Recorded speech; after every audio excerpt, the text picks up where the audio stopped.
প্রতিটি উৎসবের সাথেই তো খাবারের দাবারের একটি সংযোগ রয়েছে। বিশেষ করে ঈদুল আজহার সময় খাবো, বিশেষ করে মাংস জাতীয় খাবার, এটি স্বাভাবিক। কিন্তু এই খাবার গ্রহণের ক্ষেত্রেও যেন আমরা সীমা অতিক্রম না করি। সীমাটা হচ্ছে যারা অসুস্থ, যেমন ডায়াবেটিস আক্রান্ত, কিডনির রোগে ভুগছেন, উচ্চ রক্তচাপ বা স্ট্রোকের রোগী, তারা অবশ্যই মাংস জাতীয় খাবারের ক্ষেত্রে অতিভোজন করবেন না। মূলত অতিভোজন কেউ করবেন না। আমরা অনেককে দেখি যে গরুর মাংস বা খাসির মাংস খেতে গিয়ে সীমা রাখেন না, 2 কেজি, 2.5 কেজি, 1.5 কেজি একবারে খেয়ে ফেলেন, তারপরে কোনো রকমের পেটটা ধরে বিছানায় গিয়ে শুয়ে পড়েন। এই যে শুয়েটা পড়লেন, এতে হয় কি, পেটের ভেতরের যে অঙ্গ প্রত্যঙ্গগুলো উপর দিকে চলে এসে মধ্যচ্ছদা বা ডায়াফ্রাম নামক একটা অঙ্গ আছে, সেখানে চাপ দেয়, সেটি হার্টকে চাপ দেয়। ফলে আমরা দেখি হার্টের অস্বস্তি বা হার্টের অ্যাটাকও কিন্তু এই সময় বেড়ে যায়।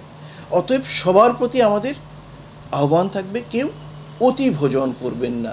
এতে হার্ট অ্যাটাক, ব্লাড প্রেশার বেড়ে যাওয়া, বদ হজম হওয়া, পাতলা পায়খানা, বমির মতো সমস্যা তৈরি হওয়া, একই দিকে হার্ট অ্যাটাকের কারণে মৃত্যুর মতো ঝুঁকি বা ব্রেন স্ট্রোকের মতো ঝুঁকিতে আক্রান্ত হতে পারেন।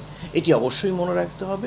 এবং খাবারের ক্ষেত্রে 2 ঘন্টা পরপরই অনেক খাবার এরকম না করে আপনি সকালের খাবারটা খেলেন, তারপরে যথেষ্ট যে একটি গ্যাপ দিয়ে, বিরতি দিয়ে আপনি দুপুরের খাবারে যাবেন।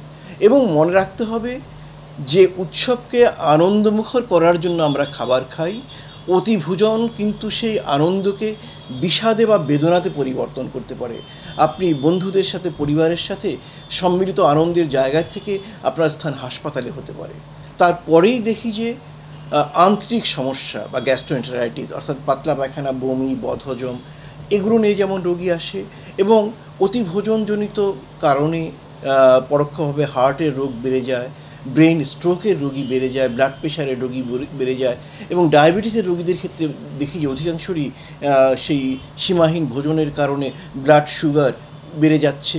কিডনির রোগীদের ক্ষেত্রে আমরা দেখি কিডনির অকার্যকারিতা থাকলে সেটাও বেড়ে যায়।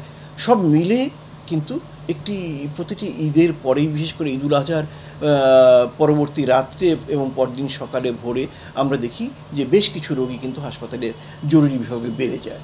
এ কারণেই আমাদের আহ্বান থাকবে, পরামর্শ থাকবে, খাবারটা যেন কখনোই সীমা অতিক্রম না করে।